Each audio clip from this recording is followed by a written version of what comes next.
My girlfriend Tracy totally freaked out when a Costco opened in our city. Before, she'd have to drive all the way to Vegas to shop at Costco, and now there was one less than 15 minutes away. She acted like this was the greatest news in the world. Thankfully, she preferred to shop without me. She said that I was always rushing her and that I didn't understand a good deal when I saw one. She ended up going there every Saturday, spending God knows how much on a lot of stuff that we didn't need. Then one Saturday, I had to take Tracy's car into the shop to get her tires replaced. It was going to take a while, so she asked me to drive her to Costco. She had a whole list of stuff to buy. Obviously, I'd rather just wait at the mechanics and read one of their magazines, but I wanted to do the polite thing, so I agreed to go with her. When we got there, she literally told me to browse by myself and stay out of her way. I didn't argue. I went to the electronics section and looked at some laptops and tablets that I definitely couldn't afford. After a while, I got bored, so I decided to walk around the food section and try to get some free samples. If you've never been to Costco, probably the best thing about it is the free food. Ladies stand at these little desks passing out tiny cups of samples. That day they had mini waffles, berry ice cream, salmon crackers, and a couple other things that seemed pretty delicious. The first one I went to was giving out ice cream. I smiled at the lady behind the table and asked if I could have some. I said please, of course. The worker was an older woman with deep wrinkles across her face. She looked at me and smiled. "Sorry," she said. "We're all out." Obviously, that was a lie, because she still had at least a dozen cups in front of her. I thought it would be rude to argue, so I turned around and left. I passed by some other customers eating the ice cream, and I felt kind of angry that the lady had refused to give me a sample for no reason at all. Did she have something against me? I ended up getting a couple of other samples, but was starting to get a little bored. I hoped that Tracy would be done soon. I rounded the corner into the frozen food section when I saw an old woman who was leaning over her shopping cart and struggling to breathe. Her face was red and sweat oozed down her face. I ran to her. "Excuse me," I said. Are you okay?" "Can't breathe," she said. She lost her grip on her shopping cart and fell to the ground. I looked all around me to see if anyone was nearby. "Help!" I shouted. "Someone's having a heart attack!" No one came down the aisle, so I dug out my phone and called 911. I waited by the woman's side, but I could tell that she wasn't going to make it. Her breathing was getting weaker and weaker. I tried to tell her that she was going to be okay, but by that point she was gone. I stood up and ran to find someone, but when I left the aisle I could see a bunch of other customers gasping for breath and collapsing onto the ground. It wasn't just the one woman. It was everyone in the store. I ran to another woman who toppled onto the floor as soon as I could get to her. A little free sample cup rolled out of her hand. In the distance, 2 more customers fell over too. I had no idea what was going on, but I knew that Tracy and I had to get out of there. Something was killing everyone inside. Was it a chemical attack? Something in the air? I had to find Tracy. I shouted her name, but I couldn't see her anywhere. By then, literally all the other customers were lying dead on the ground. The only movement came from all the workers, who were scrambling around and checking on the fallen customers. That's when I saw the old woman who refused to give me ice cream. She was still standing at her table looking at all the bodies on the floor, and she was cackling madly. She'd done this. She'd poisoned everyone with her free ice cream. Just then, someone grabbed me from behind. I spun around and saw Tracy. She was terrified, but otherwise okay. "We have to get out of here now," she said. I couldn't agree more. She grabbed my arm and together we raced through the store. We passed by so many bodies as we did. It was just horrible. As soon as we got outside, we saw a bunch of ambulance and cop cars pull up.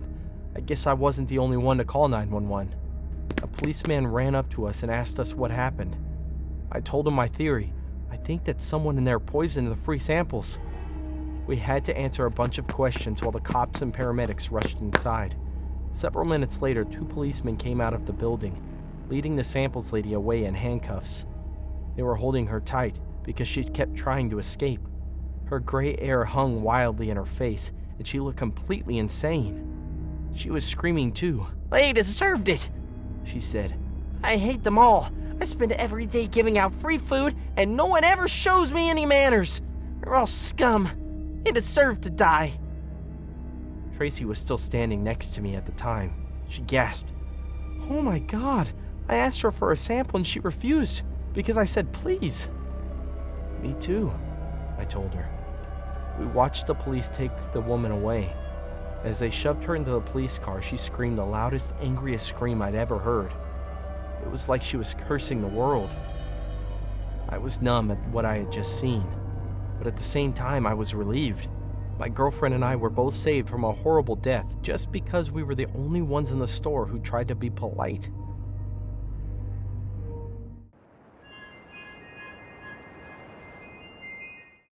My name is Tabitha, and I hate shopping. I'm a mother of 3, so every week I have to go to Costco to buy whatever groceries and snacks that my family needs. I know it's not that big a deal, especially because my husband Tom works his butt off in the office to provide for us, but I genuinely hate shopping. One Saturday morning, I left our kids with the nanny and drove to Costco.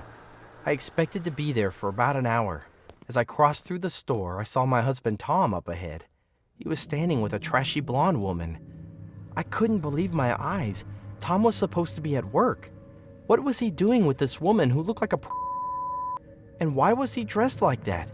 I knew it was Tom because I recognized my husband's face, but his clothes were all thuggish. He even had fake tattoos printed onto his neck and arm. He looked like some kind of gang member. He even had a bandana over his hair. Was this some sort of second life that he had? Was he only pretending to be a happily married man, but when I wasn't looking, did he put on this whole other persona? It made no sense. I had to talk to him and ask him what was going on. I walked straight up to him and said, "Hey, what are you doing?" He looked at me like I was insane, like he didn't recognize me at all. The woman he was with stepped between us. "Don't talk to my man like that," she said. "Your man? This is my husband." Tom's face dropped. "Oh," he said. Then he turned to the other woman. "Give us a second, okay?" And then he grabbed me by the shoulder and guided me towards the far corner of the Costco. We were alone now, surrounded by giant shelves filled with boxes of snack foods. No one around to hear us. "I'm sorry, baby," he said. "You're sorry?" I asked. "Who was that woman? Why are you dressed like that?" He thought for a long moment. "Okay," he said. "I'm going to tell you something, but you can't say anything. I'm undercover." "What?" I asked. "You're an accountant." He held me by both shoulders and looked me right in the eyes. "There's been some shady dealings with our company, and I have to find out what's going on, so I'm in costume right now. I was sworn to secrecy, I couldn't tell you, but now that you're here, I'm worried that you're going to ruin my cover." "Your cover?" I said. "What are you trying to do?" "Please, honey, just trust me. The less you know, the better. I have to recover some very important documents, and since you're mixed up in this now, I think you need to help me. Is that okay?"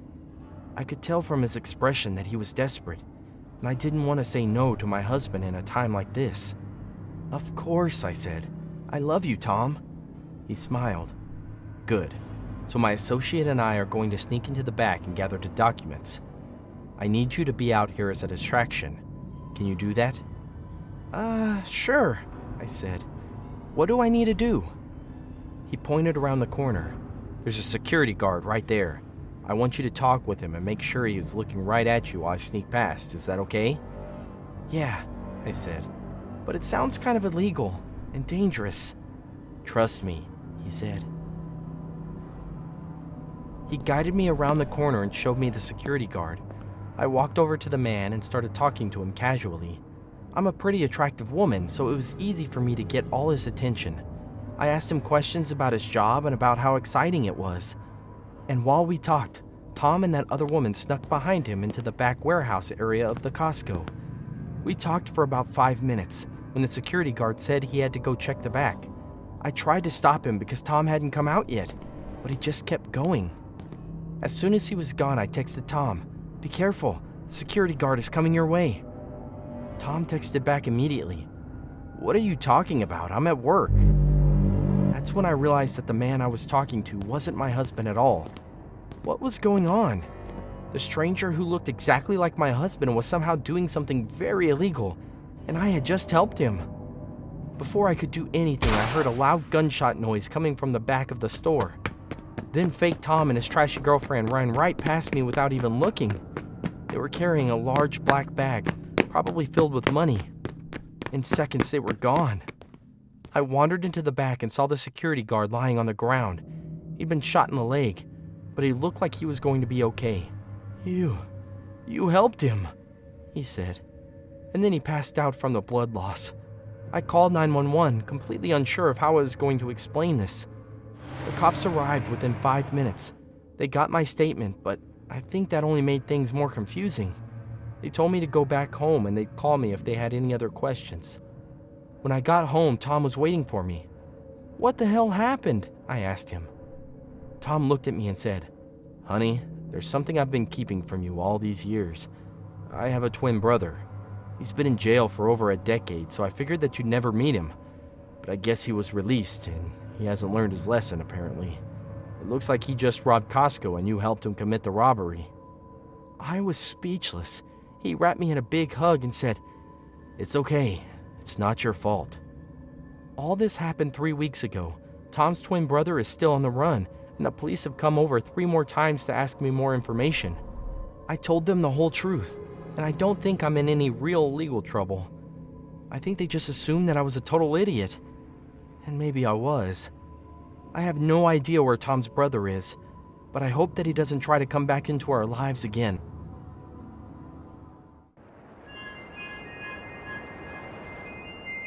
The breeze at the beach was strong, with a liqueur of liberty that permeated the senses. I basked in the sunset, the sight of orange lines streaming along the edge of an endless horizon.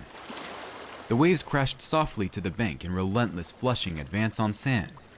The sand resisted, cleaving and maneuvering from the way of water as it all poured back to reunite with the big sea.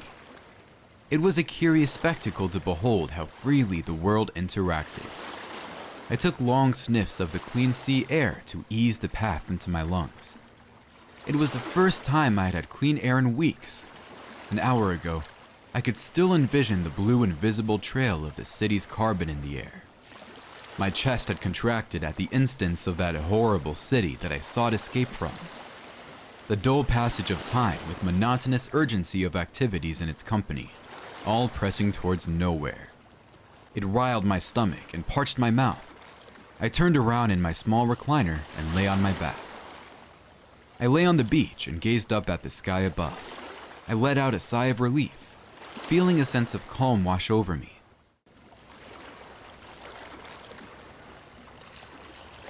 The breeze of the sea continued from where I stopped, and my mouth watered in relish. I pressed my hands into my recliner and it squeaked. My eyes drifted closer and I entered into a world of induced pleasure. As I relaxed, my breath escaped, carrying away the stress of the past week. I held on to the fabric beneath me, feeling a sense of comfort. Suddenly, I sensed someone nearby, and I immediately stopped and opened my eyes. "Hi." The stranger's presence was unwavering. The smile on her face was easy to dismiss for the same reason that her aura was that stifling. Her face smiled, her cheeks spread apart, and her lips unclasped to reveal her teeth. But I was able to pick the insincerity. I didn't think it was necessary to smile back, so I didn't. "Can I help you?" I quizzed, stirring on my recliner without rising from my position. She balked and cocked her head slightly leftward. A dull pair of eyes, despite her best effort at evoking friendliness, betrayed her. She drew them close in contemplation. "You aren't alone here, aren't you?" she asked me. I hesitated to answer. I was a woman as much as she was, but it seemed odd to me that she would be so direct in her question. I slowly rose from my position to sit upright. "I don't think I should answer such a question. If you don't mind, I'd like to be left alone," I answered as softly as I could. My mind had already begun to race. I knew as soon as she left me alone, I would find my way to my car and soon be gone from the beach. Her nose turned up in disgust, and her eyes wandered around my body briefly. She looked straight in my eyes, and I looked in hers. Such beautiful blue eyes she had.